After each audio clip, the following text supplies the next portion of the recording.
Hi, folks. Well, where is he? Where is he? I'll let you look around a little bit. See if you can figure out where I am. There is a video on this location. If you've seen it, you know where this is. Anyway, the AI and I. The AI and me. ChatGPT. Sam Altman. Digital art. NFT.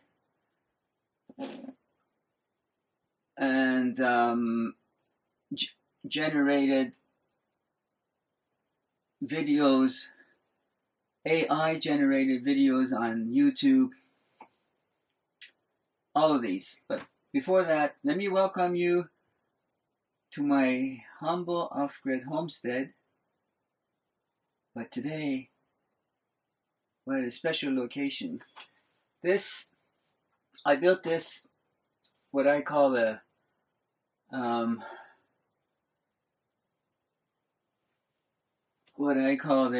clubhouse for my daughter and the neighborhood kids. Sort of if you will, Anne of Green Gables kind of thing. A little shed in the woods, whimsical shed in the woods. But this is like Shangri-La. This is like Taj Mahal of that. And also, when we harvest our garlic or onions, I hang them from I don't know if you can see me, the angle of that. We hang them from these bars that I've got here, and maybe you can't see it. Maybe I'll give you a tour. Let me give you a tour. For those of you who haven't seen that actual video. So, well, you enter through this door. I'm sorry, I only have this one camera, and it doesn't have a wide angle lens, so I have to show it to you like a little bit at a time. But, you have time. Where else do you have to be? Alright, so you enter through that door, and this is what you see. So what I used here is boards and leftover pieces or whatever that I had from other constructions. And the lower part and the floor that the very base of the subfloor, let's call it, is pallets. You can't see it. This is not it. This is boards that I bought. And the walls, you can see the first two levels. This is a level of pallets. And behind these boards that you see is a layer of pallets. So all around the two side walls are all made out of pallets that I used, and that were, if I had big deliveries of things come in, I kept and I made into things. There's a little dead moth there. It's cold now because we're into at least mid-November. I can't remember exactly. Anyway, for the ceilings, I bought metal and clear panels. The clear panels cost more than the metal panels, if you can believe it. This structure is only meant to be used for summertime. Maybe you can get a month or so on either side of the summer.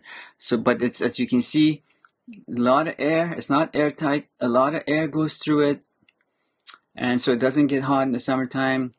And it's not waterproof. Although looking at the floor, I don't see any evidence of any water getting in. I did a good job. Even for the rafters, I used the dead standing trees that I had from around the property. I didn't use anything proper. Well, I used nails, and the roof panels are proper, and the floorboards are proper that I paid for. But everything else I either found, or you can see here, I used really the most whimsical pieces of trees, dead standing trees that I could find, and I use them like for a ladder there. Oh, I should say why there is a ladder there. There's a ladder there, and there's a ladder on the other side, and they go up. And kids and or adults, if you ever have adults that are, you know, going through the province, neighborhood, city, village, and they want to stay somewhere where it's not, you know, it's not expensive, and at the same time it's somewhat sheltered from, you know, the wildlife. Not like we have lions here or wolves or anything, but still it's sheltered, and it's you know, I just showed you it's waterproof. It's just not windproof, or it's not insulated. So they could stay here. Yeah, so there's a ladder on that side, and there's a ladder on this side that goes up, and more supports here. So actually, the top is also 3 pallets. That's second one, and that's the third one. And so I didn't have any plans for this. I don't really use plans. I just build with what I have. And as I build as I go, you can see how I use even little bits and pieces of sticks of trees as like walls. Or here, you see them. Just whatever I could. I love, this is my idea of bushcraft. You see that up there, and oh, these up here, those you see those sticks there? That's where I hang the garlic and onions to season. And if you look at these windows, I even found these are windows off of a fridge. Somebody had a fridge outside to take, and I stopped and got those are trays, the glass, tempered glass trays, those dots that you may be able to see. And yeah, I recycle, repurpose everything. So this is actually a very good example of near zero waste. I know this video is supposed to be about AI, but this is just as enjoyable, isn't it? And maybe after I'm done, if there's any time left, I will take you outside and I'll show you what I use as a sort of a siding for it on the outside. Not really siding, but you know what I mean. Yeah, so this, I don't want you to think that this was all free. Like I said, the floorboards I had to pay for. And the roof, metal roof, that'll last a long time. I had to pay for the screws. I had to pay for. Do you know what I'm saying? Don't let anyone tell you that this stuff is you can build a small house for free or near free or any of that stuff. It's not cheap. It costs money, and this is only 100 square feet, and it's not insulated. And cost of it, I don't know. This cost me a few hundred, under $1,000. But, you know, again, for a structure that's not insulated. Okay, let me go sit down. I hope I set it up so you can see me well enough, because then I have shot videos where my head's not in it and I'm just talking and I have to go and reshoot the whole thing again. Maybe I'll just have to be on the safe side. Let me just back it up. Alright. I hope I got it right. So, see, I got my gloves on. It's not super cold, but it's not super warm either. Yeah, so AI. So I remember the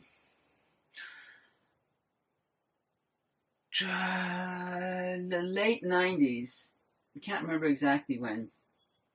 I was in between schools, and I remember hearing that computers and robots are going to, in particular, it was not AI, they didn't really call it AI. If they did, I wasn't really tuned into it. So this was 1998, 1999, that robots and that were going to be taking over our jobs. We're going to be losing our jobs. We're going to be losing our way of life. We're going to be dominated by AI and that. And were they right? We didn't know. No one cared. I was not old enough or into that kind of thing to care. I was busy working, and in 2000 I went back to school again, and you have a mortgage, car payments, tuition, and all that, and you think AI is not on your radar. Fast forward to recently, as some of you know, I'm off the grid, and by off the grid I don't mean like an Amish or horse and buggy, but I mean using renewables for my for the structures, for heating the structure, for power, and also I'm not on social media. Is YouTube social media? I don't know, but if it is, anyway, I'm not, just YouTube, I guess you can say. Now, I also don't listen to the radio. I haven't cared about the news or subscribed to anything like that for, I guess, 10 years. So, when I heard about all this to do, about commotion, about ChatGPT, I thought, well, what is that? What's going on? What is it? I looked it up, and I started to use it here and there, and I thought, wow, that's good. And I'll tell you why. Before you start throwing things at me, just hear me out. If you've ever been, this is not a sponsored video, and you'll know after. Well, I guess, let me see. I haven't rehearsed this, and just doing it in my head. No, it's not. It's not. I'm not taking anyone's side. I'm just. No one's paying me to make this video. So anyway, I went on their website, and I typed in a couple of queries, and it gave me a breakdown or whatever. And now, listen, if I were to go to Google, which I don't want to go anymore, and I'm like duck, go duck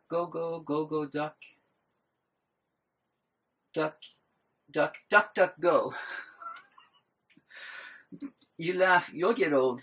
You won't be laughing then. Anyway, but they Bing whatever, Microsoft has a investment in that. So it's not. You're never going to be free of these big gigantic, not good doing people. I don't know. I don't want to say evil, but whatever. I don't want to say evil doers. Well, there, I said it. Now, first of all, actually, I'm amazed right now that all these kids, into their basement, in the high school, whatever, that are coming up with all these programs, and as soon as they finish these Facebook and Google, all these people are paying them hundreds of thousands of dollars to write programs.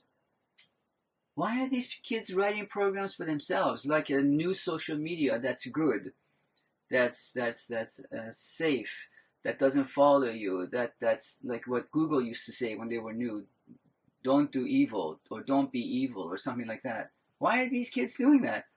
They can overnight they can become billionaires. Why are they happy making $200,000 a year when they could be sell their company to Google or Facebook for $10 billion? Anyway, that's just a rant off the side. But I mean, that's what I would be doing. I don't want someone to get all that money off of my hard-earned money. I have to make all that money from my hard work, like Facebook's done and doing. Now, so just if you were to put a type in your query in any of your choice of search engines, and then there's all these. First of all, there are all these ads, and then when you click on a website, you go to a website, and on that website is a private website, possibly, and there are so many ads and banners. It used to be just a banner on top, and that used to be expensive real estate. I'm talking in the 90s, and then there are videos that follow you, like identical videos. One's a video on the side and the right, and there's a banner of the same video in the middle that just follows you as you scroll down the page or scroll up the page, and they're showing the same thing simultaneously. That takes bandwidth. That takes for folks that like me that get distracted easily, I don't want to have to see that, and it's not even related to why I'm there. I never understood that. In 2007, I started a website to compete with Facebook because I heard Facebook, a few people talking about it. My website was going to be a lot more meaningful thing. Anyway, another failed attempt at a failed business attempt. But that aside, somebody was telling me that why don't you have these pay-per-clicks and advertising and whatever. I said, okay, I don't know how to do it. At that time, writing a program, doing a website in 2007, that's almost 20 years ago. It wasn't easy. So I said, well, can you do it? And then she did it for me. And then and I noticed, and I went to the website from another address, from another IP address, and I noticed that, well, these ads are so unrelated. Some of them were inappropriate. And then I thought, well, wait a minute, if someone clicks on that ad, I'll get like a couple of pennies for it, for having to redirected them to their website. But then I've lost my viewer, or not viewer, but the person that's come to my website. And I thought, that makes no sense. So today, when I see all these websites that are bombarding you with all these ads, or on YouTube, well, what if someone clicks on it, they're gone, and what if they don't come back again? It's counterproductive. I honestly don't see why. And then the ads, some of the ads are not even in line with what you're doing. But anyway, I have a website that has no ads, no commercials, and so if anyone ever, just like this YouTube that you're watching, there are no ads or commercials. So it's there for that particular purpose. You watch it, you don't like it, you go. You like it, you subscribe, you want to know more, you click on the bell, or you do nothing. No one's chasing after you to, and showing you all these commercials however, and then some commercials you can't even skip, I noticed. Anyway, so this ChatGPT thing gave me everything I needed without any commercials and quickly. Now, why? I know, it takes a lot of power. You're saying this now, some of you who know. I did some research. It takes a lot more power to do a search inquiry on ChatGPT and the likes than if you were to go to, say, DuckDuckGo. I understand that, but then for me, if I'm there for the end result, to learn something, to get what's the best camera, whatever, and it's showing me what I want immediately, and I'm gone, I'm out of there. I'm not asking it to. By the way, did you know? I mentioned this earlier. Did you know that in the past few years, a lot of people are making videos that's generated by AI on YouTube, and YouTube is now, I think they're trying to crack down and maybe remove them or something, but they don't want to do a major crackdown because they're addicted to the ads that's playing there. And these videos are so well made and super duper and clear and professionally done that people are hooked to it. And I heard that in my research, I realized that some of the people that came up with it, just some guy sits at home, says, generate me a video of a drone shot of Rome going, the sun setting, and then people are just getting viewers and viewers and viewers, and these people make these content creators. Isn't that insane? To call someone that prompts a video a content creator?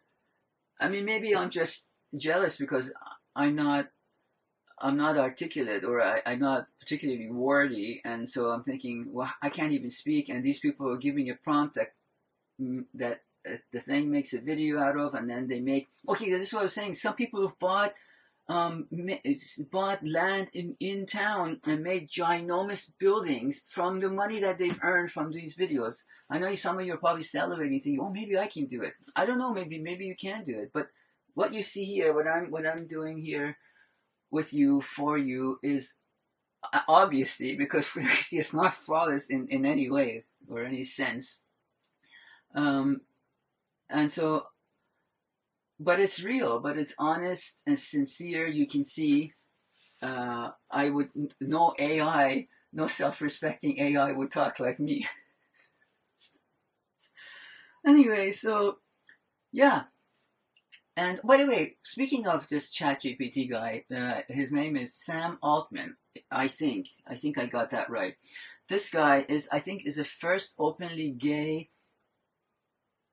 Um, Whatever. I should have looked that up. But anyway, in addition to that, he's just as hot as this ChatGPT thing is right now. Um, he this one of his this is just one of his businesses. He's made it so that it's not you can make money off of it or something like that, like an open source or something like that. That's what it's called, Open AI, whatever. So um, he's only supposedly making like less than $100,000 a year from it as a founder or as a director or whatever. But just two interesting things. That was one. Two more interesting things. I mean, that's it. That's really, it's insanely interesting to think that everybody wants this. Like Elon wanted to buy, Microsoft wanted to buy this ChatGPT, and didn't happen, or it wasn't sold to them or whatever. That was so. This one of the hottest companies, and the founder of it is making less than 100,000. That's interesting to me. But anyway, the second thing is that he has a $15 million or $14 million or $50 million car, like a I don't know what kind of car this is. What kind of car costs that much money? I thought the most expensive car you could buy was like maybe $3 million US, and then Canadian. That's many multiples more because the exchange rate. Our money is worthless right now. And that's the second interesting thing about him. The third most interesting thing. This is the preppers. You preppers, I'm talking to you. You know, you've always said this. A lot of wealthy folks are buying or are becoming preppers or prepping or whatever. He apparently just bought or whatever, a 950-acre cattle ranch in California, and he's an openly whatever self-described prepper. He has all those things that preppers have in their bunkers, whatever, water purification, all food, all that stuff. If you don't believe me, look it up. Now, if I got this information wrong, it's because it was presented to me wrong. But I'm not trying to give you wrong information. That's what I heard. So back to AI, back to late 90s when I started. Sorry for the distractions and digression. When I heard that stuff, I didn't really care. But then I said to myself, well, wait a minute. Oh, around that time, my aunt had like friends or distant relatives or friends or something that he was a surgeon that could do surgery with like some sort of robots and things from without having to open the patient's body in the province we lived in. And then he got bigger, and he was given a page in the newspaper featured. And then a few years later, I heard that, maybe 5-10 years later, I heard that surgeons could do like sort of using joysticks, and the same thing that this surgeon was using to perform an operation on someone many miles or many kilometers away from he was, like remotely do it. And when I heard that, I thought, wow, that's interesting. Now what I want to see as progression of this, I remember I mentioned robots and not AI because AI is a new thing. 20 years ago, 25 years ago, people weren't thinking AI. But anyway, so I thought, who I would love to see less of? What professions? Doctors, not necessarily surgeons, but lawyers, all of these professions that don't necessarily do much for anyone, yet they charge a ton of money. Let's go to lawyers. Now, if you've ever watched any of those law shows, series, whatever, you know that there's like a defense lawyer and the lawyer that's whatever the the city, whatever you call that. And then the defense lawyer has this team of little junior lawyers and associates and all these things that have this big library. They all have to look through these books and look for the precedents that were set and how a judge had ruled in another state, and then they try to figure out and bring the case to the state that they like, have the person try it there because it's beneficial for them. All of these things. So with AI, effectively, all of those people could be done with, no more, because say I have an AI as my lawyer representing me, and I go to court, and there's another guy, there's a lawyer, or maybe there's another AI representing the other side, and my AI has prepared a defense or argument, whatever they call it. And so we go to the judge, and then as my lawyer goes to defend me or bring my case, somewhere around the globe, if could be in the same country, could be in a different country, a case was very similar, if not identical to this case, was won or lost. Now my AI, because it's connected to the World Wide Web, gets that information and immediately has access to it and immediately presents it. Done. Now go back to a previous scenario where all these associates and the junior lawyers and the senior partners and all these people and all their big libraries that you see in every movie behind them, they're all reading their books, trying to figure out what to say, to how to present it. If a new case comes online, they won't know about it. They've already spent a year studying this and preparing this one case. And they're exhausted. And even if there is, they're not even going to look for it because they want to go with what they got. They're exhausted. Same for a doctor. If you don't believe me, look this up. And that is this.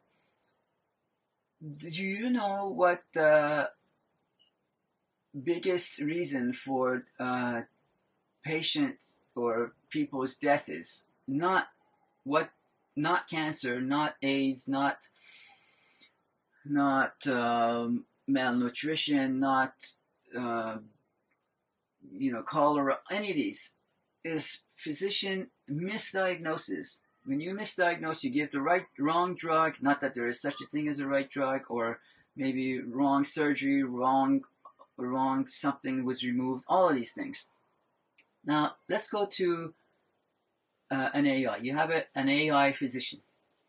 Your AI physician has access, just like that AI lawyer, to everything, all the new papers, New England Journal of Medicine, whatever, every finding that every PhD has just approved and be peer reviewed, and then it's online now. And they have access to it immediately. They don't have to sit there and say, wow, your case, I've never seen your case before. Well, I'm sure somebody somewhere is working on it. No, this is available right now. As soon as someone has a finding, it's there, right online, and your AI is tapped into it. He knows it immediately. Imagine that. Plus, in Canada, I remember when people would ask me, would say, well, what do you do? I said, I'm a stay-at-home dad. And they would say, well, you should go to school. I said, well, I've been to school. What did you study? Well, I wanted to be a doctor. I said, wow, how many years are you short of? And I would say, and they said, what? That's insane. In Canada, doctors get paid by the government. Why? You'll never get laid off. You make all this money. But the oath, I found, was contradictory to their practice. We won't get into that. You some of you can guess where that's going. But anyway, but a general practitioner who only knows a little bit about a few things, and then a lot of it is cyclical. They see this time of year, allergies, this time of year, stress, this time of year, seasonal affective disorder, this time of year. You know what I mean? They're not geniuses. They're not smart. Surgeons, specialists, yeah, they do a bit more work, and yeah. But in most places, most areas in Canada, I'm not talking in rural country, but even in the bigger cities, there's a shortage of physicians. Now imagine an AI that doesn't take a break. Um, they can see patients all the time. And somebody once told me, well, what if the AI gets it wrong? What if the AI gets it wrong? Look at how many physicians get it wrong. At least an AI doesn't cost as much as a physician costs. And in some countries, if you're watching this from the States, you have to pay out of your own pocket, especially if you don't have insurance. So you pay out of your own pocket to get wrong diagnosis anyway. How much worse can an AI be at a fraction of the cost? Even if that AI gives you the wrong diagnosis, which in most cases, I trust an AI more than a physician would any day, having gone to that kind of training or school. But same for a lawyer. A lawyer costs how much to go? Not even go to court. Just if you go to court, I don't know, multiple times more money if it goes to court, and then they stretch it. But whereas an AI, you cost very little. You say what the problem is, and it tips you, whatever, breaks it down. You go yay, nay, done. So those are two of the biggest professions that I would like to see gone, or at least condensed, very reduced to a few people, from hundreds of thousands of lawyers and doctors to maybe just a few hundred. You can think of many of these so-called professions that could be done with. We could do away with. You don't really need them once AI is gotten big enough. I'm not advocating for AI over human. I'm just saying they're not as horrible as they're being made out to be. Yes, we're going to do some maybe good jobs too, but there are a lot of dangerous jobs that AI could do that we couldn't do. Anyway, folks, you decide for yourselves where you are, but really, honestly, truly, consider what I said about at least the physicians and the lawyers, at the very least. But could be politicians, could be really, instead of politicians having these war dogs that sell weapons here and there to other countries, the AI may not necessarily have that if it's programmed right. I know, it's a little very iffy, but look at how many throughout history, how many thousands of years have we as human beings violated some other human being for the border, for having taken something of ours, or just for no reason, just because you want a bigger property, you just go and kill somebody. And if AI does all that too, if they end up doing it, then they're no worse than we are. It's not the evil that everyone thinks AI is. Some people think that AI is absolute worst. I don't think so. I think we are right now.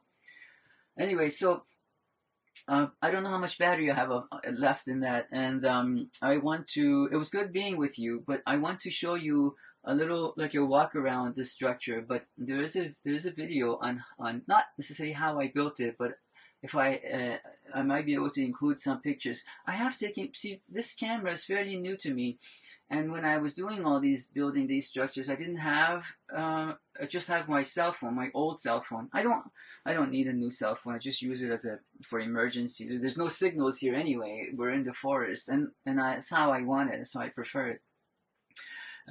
But also for a picture, and so the picture quality isn't as good, but maybe it is. I'm not sure. I'll try it, because some of these websites do things to your picture, make it nicer, I think. Anyway, so let me take you around outside and I'll show you that, and then I'll bid you goodbye. Let me get my glasses. My reading glasses. Okay. So I showed you the inside. Let's go out now.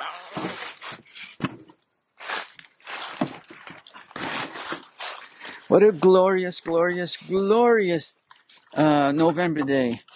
Very, very rare for us here.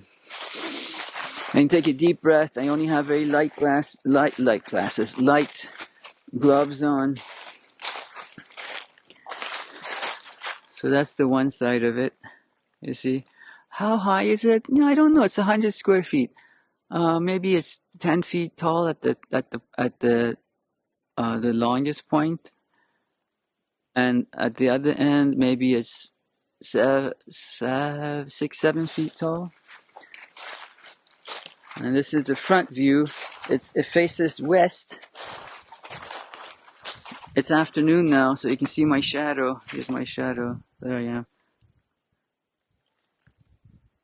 Hi, see me waving? Yeah, other windows are either I bought a secondhand or people were throwing out. Had on the side of the road. That doesn't happen anymore.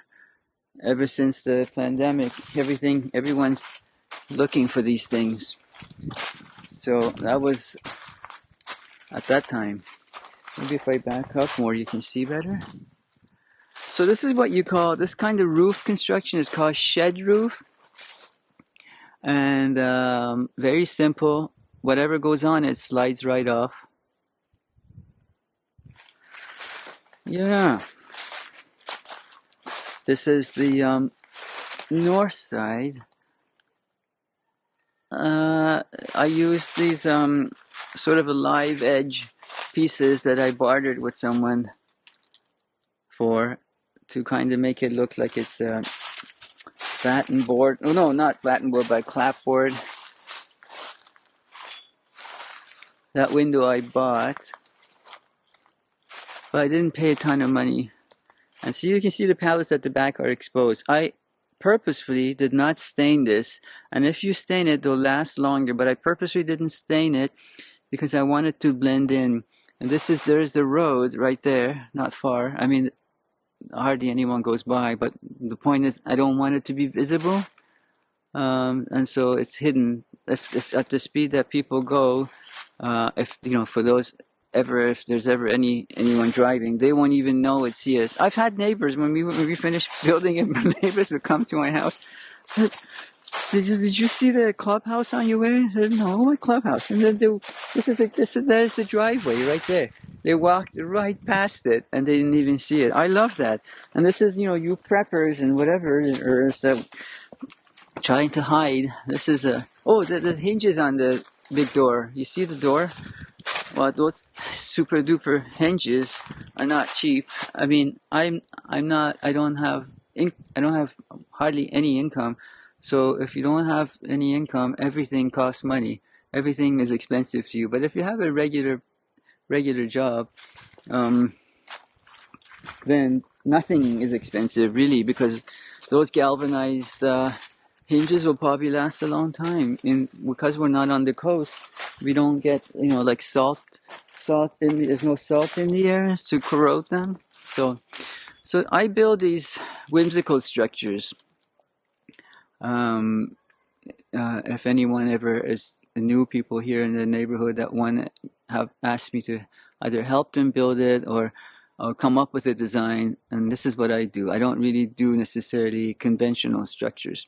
I want to, maybe today, I don't know, I'll make a video of different kinds of constructions. Look for that too. There's many different kinds of constructions, but look for it, and then hopefully you'll enjoy that too. Well, like I said, this is the driver. Like I said, it was good being with you, and enjoy this brilliant sunny day. I hope you have a sunny day where you are. We didn't have much sun for the past few days, and thankfully recently we upgraded our batteries, and we're not as worried as we used to be before, but we are off the grid, which means we need sun power. And I don't know if you can see, we weren't supposed to have this bit of a tiny bit of sun, so I'm grateful. I'm grateful for every little thing that nature gives me. Anyway, have a good day, folks.